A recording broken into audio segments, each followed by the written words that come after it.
الرحمن الرحيم الحمد لله رب العالمين بمن أندري كرو بمن فلا ما فويني بمن يا أبلاني فلا بنا إيما يا فنمسك فو sabula ni kera shia fon fe munye ya dama de ne folo sikatola o se fo ablay nam bimba fo do dogoni do kroke do fa do brange do moke André inizoma ablay ni bebse ka fo ni bebse ka fo ni fo lamne ni bebse ka fo muna sabula do buranye do fa yenye do doni nam do denye do mokenye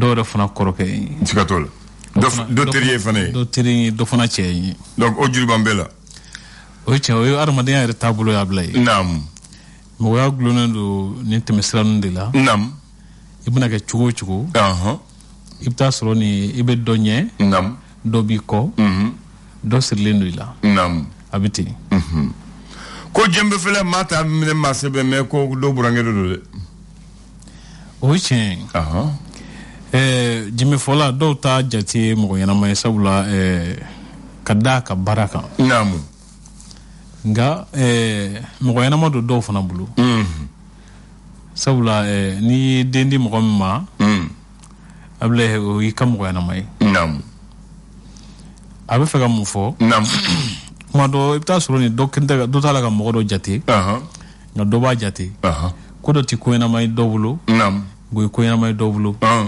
o mo ga era yu ye mo ko flechugo nam anu ga famu chu ti klinya dama dia tabulu la blay nam ba fa ko do fo ayu ti baba do konima ako jamakulu mu ifa bo chela ko ni ube fanene ko yera fanene o chen blay if abi jamamina ne yuru neni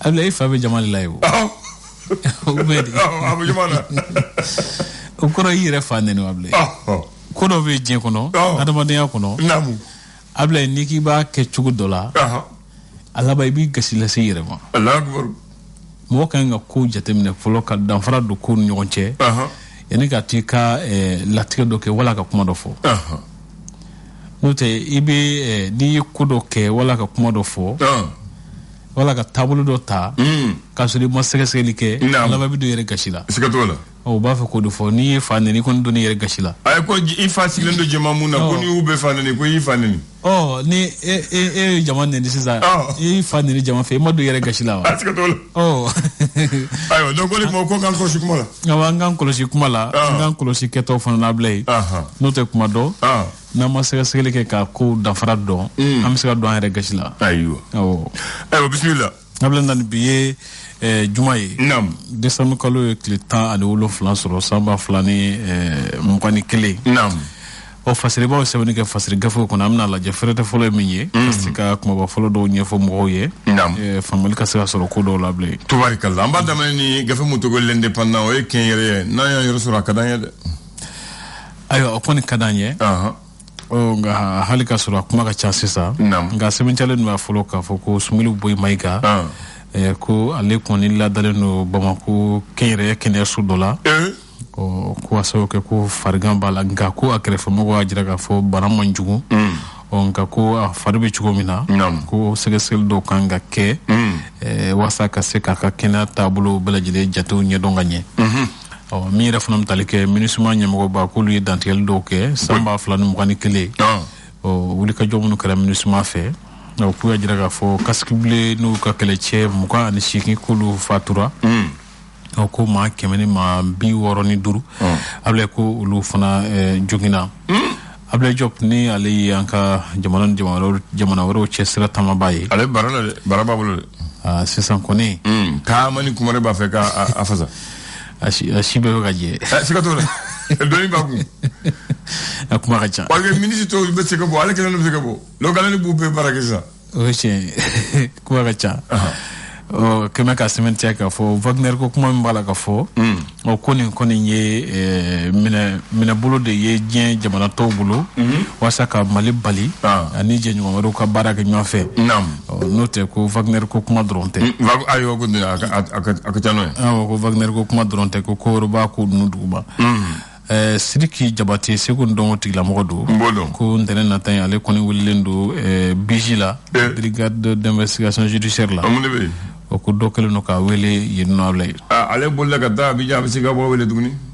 Allahu akbar l'essor fasuka fasiri ko sente fasuka san barake musaka ko ulu sona fan flana ma ko jama bela jide hakila nyumandi akosra bulukan albajilma mo fo mo da do fo o dandele te afolonga akanga be se fo 1 milliard baflani comme milliard kimen don kimen wolon flan don ma Allahu akbar o be mamulo wa kacha o be mamulo wa mata to nyini to bufe aywa akila amkla ne do ko nyo inshallah wasa mo ka fam ako kuma kacha doni naam Emmanuel Macron ko alebna bon ko yalla no ko yalla ko abina de wasa ka se ka mangam me malni France cheka to tasma fakawa en tout cas na kuni kumba bolo na kumbala chena France jamana nyamo ka wuli kanati kuma ka cha ande to ka segere le ban segere aywa bamana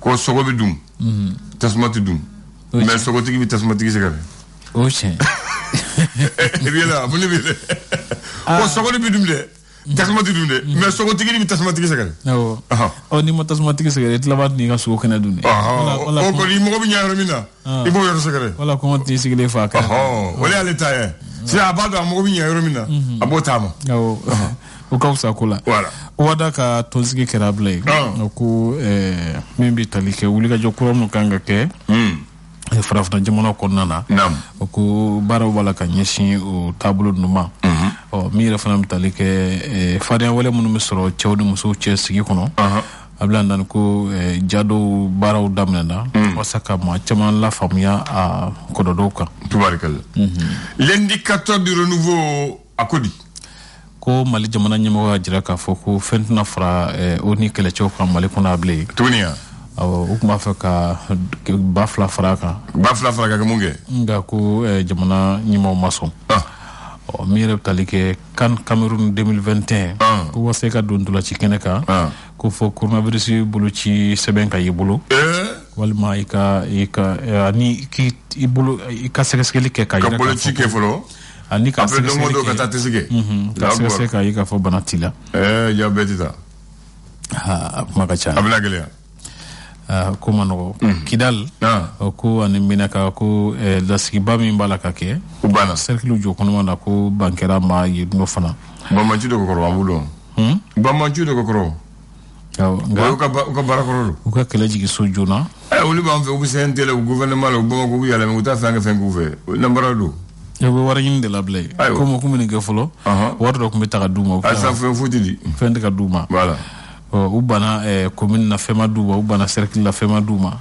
u feyinna anti fen di duguni asaka na ko la ayo ko mo mi ko Sidiki Jabate wele Bijila ablan indicateur ya cimetière ka foko utiki ko aleka wele mabbo amabo do kadala ka planter de tire tubarikalla nouvel horizon cimetière ka foko la ko kanamo ko la fasaton ku ya jira ka fo kalango ministry ka de talaka ko uluka la yinun ko ke sebe koyi fasilwa ko na cimetière ka foko ulika jokura do fana kumbolendo ajira ka fo finitigi munu jalawatigi munu na wati do nu essay nyamgo ko bala kasum goita ani Mustafa Jagite fota si Abla Diallo ani professeur Khalidou Doumbia ko ajira ka fo manu balaka ni matoro umano rochi wachi mo fe ulu ko ni anyi fana ka fo jamana nyama ka kuna fona di kasesel do ke wasa kanin kunnu yedo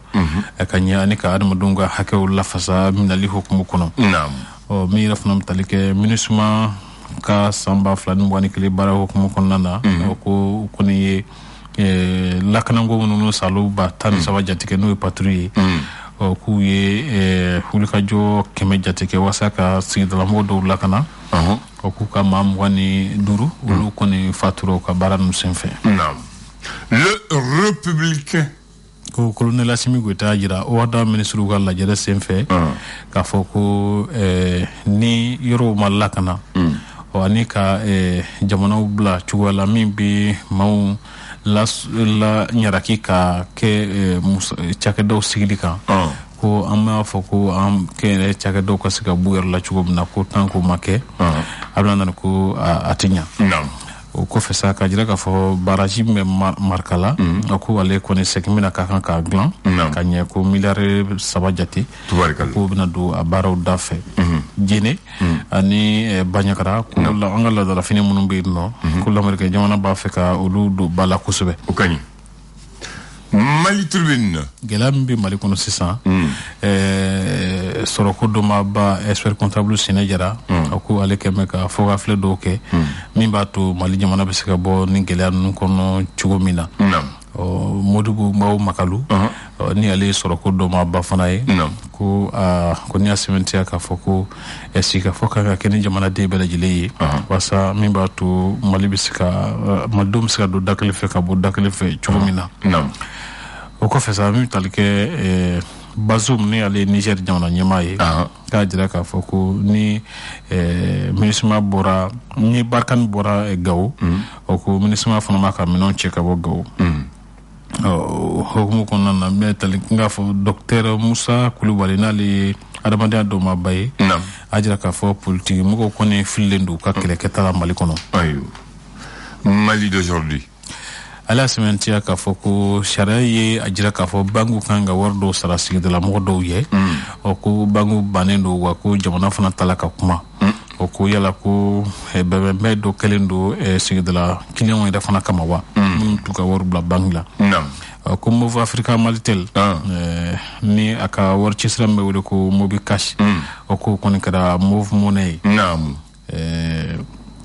ka jira fana k'a fɔ ko Sulemana Kanuti ni ale tun bɛ baara kɛ Suwakapu la a jira k'a fɔ ko a gɛnna ka bɔ baara la walasa nafolo minnu kan ka sara a ka hakɛ hukumu kɔnɔna na o se fɔ wari 28,000 ko cakɛda in bannen don ka o sara ko nka banki fana sariya fana ye a ka wari mara yɔrɔ n'o ye compte ye ka datugu ka saisi ko a baara b'a la ka kɛ o kɛcogo ninnu na ni sɔgɔma nana kunnafoli tɛ n'u y'a bila ye. ayiwa tubarikala y'o minɛ i bonya la bamanan André i bɛ Badalabugu kulu dɔn. Colline du savoir. Badalabugu colline du pouvoir c'est où? Colline du pouvoir o ye Kuluba ye. Faama bɛ sigi yɔrɔ min na. Le fleuve de l'ignorance o bɛ min. Fleuve de l'ignorance a ye t'o dɔn. o de ye Bajiliba ye. haya k'a sɔrɔ Badalabugu kulu b'a 12 la denmisɛnninw minnu bɛ kalan kɛ yɔrɔ k'olu bɛ ça c'est la colline du savoir qui fait face à la colline du pouvoir séparée par le fleuve de l'ignorance le côté a tiɲɛna o tiɲɛna nin ye kuma ye o ye kuma ye Badalabugu kulu sisan a kɛra université ka faculté de ani IIG ka sigida ye o tɛ wa faculté mun bɛ o ye jumɛn ye de bon est-ce que facilité ou flash de bɛ yen caman bɛ yen flash kɔrɔ bɛ yen FSJP bɛ yen FSEC bɛ yen UG bɛ yen FASL bɛ yen très bien alors Badalabugu kulu ni c'est le 17 décembre 1965 président Modibo Keïta a inauguré le complexe scolaire de Badalabugu. O waati nous b'a fɔ complexe scolaire de Badalabugu mun na parce que école ba fila de tun bɛ dayɛlɛn don ɲɔgɔn fɛ donc kelen yɔrɔ kelen na. École ba fila.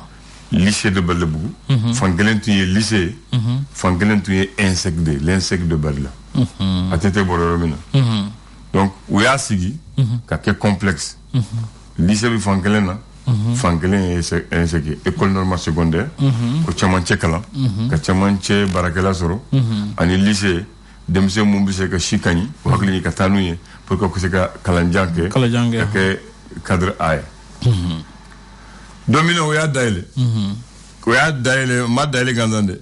Oya daele école daele kalan so daele. Ka shi so dlala. Ka internat dlala. Ka barayoro dlala. Donc maintenant lycée daele avec 1200 élèves. 900 internes.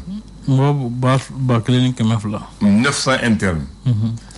Shiro Kemekonondo. Voilà. Un sec d'ailleurs de 900 internes. Voilà. Shiro Kemekonondo. Donc, on voit une.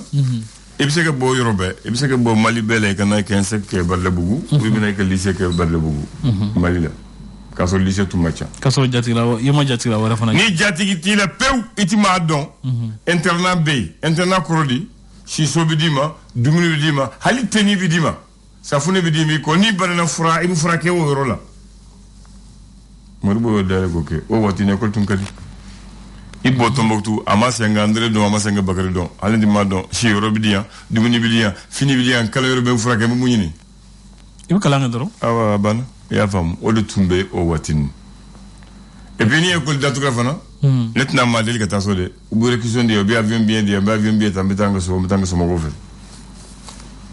Ni bita sikaso obi kardi ma bita karla bita sikaso bita so mo fe ni segena bi obi kelem bi sigi bona kalanke nit la lekula mana kuma bala ibita barala fana au condition la baradiga barabike ni bore ko la fana ni diplôme bolo o wati concours te ni la la dron chaka da baradirima malitu ngadi ya bon disant ama sino kan bolo do bara no fe atesoro o watini fana dumuni gazatu dumuni nyama dumé pomme de terre blako duma café beurre lait de bouduma gabla table ke bna dum fogifa ni fara bi ligata evita yi fara bi ligata ani santa de kele de o be pomme de terre blako duma ko sogo duma ka mokoro nyuma ko duma ka jamais tuba ko duma fo mo wo yero tonye bo bu to fe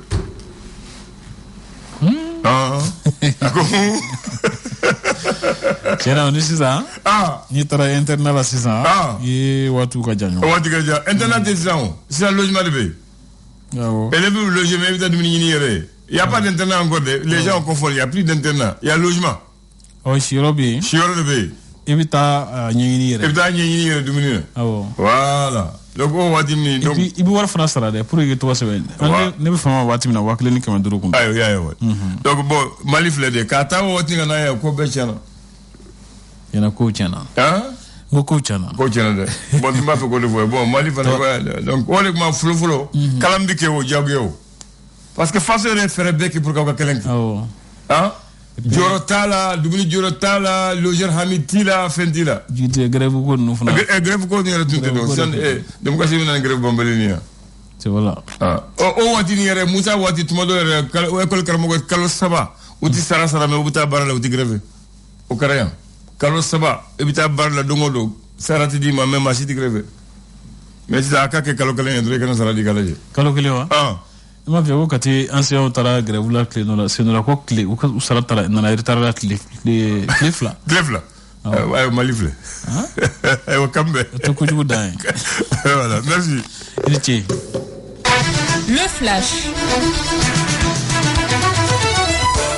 le flash d'information avec la rédaction de Clédou Info.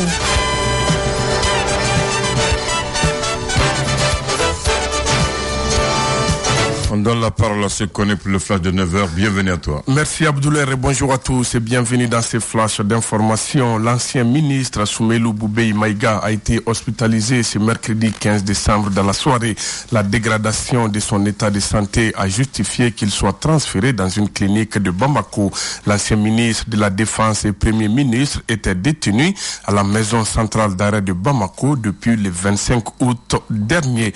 Clôture de la revue conjointe de la performance du portefeuille de la Banque mondiale au Mali.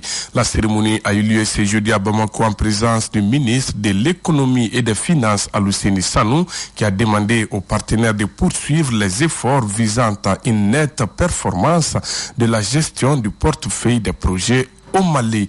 Actualité internationale au Burkina Faso, la nouvelle équipe gouvernementale du Premier ministre Lassina Zerbo a tenu son premier conseil des ministres mercredi dernier autour du président Roch Marc Christian Kaboré. Pour le Premier ministre, son équipe a 30 jours pour apporter des solutions concrètes contre l'insécurité et faire face à une crise alimentaire qui se profile à l'horizon. Au Nigeria, les projets de fermeture des camps de déplacés le nord du pays pourraient mettre en danger des dizaines de milliers de personnes. Dans un rapport publié ce mercredi 15 décembre, Amnesty International alerte sur la situation de près de 10 000 familles de déplacés internes installées à Maïdougouri, la capitale de l'État de Borno. Sport, 3 rencontres sont programmées à Bamako ce vendredi pour démarrer la 7e journée du championnat national de football. Au stade Mamadou Konaté, le club olympique de Bamako COB affronte l'Union sportive du Cercle de Kita à 16h. Dans le même temps, au stade Modibo Keïta à suivre 11 créateurs CS Doukoulumvla et USFAS Yélin Olympique, coup d'envoi 18h.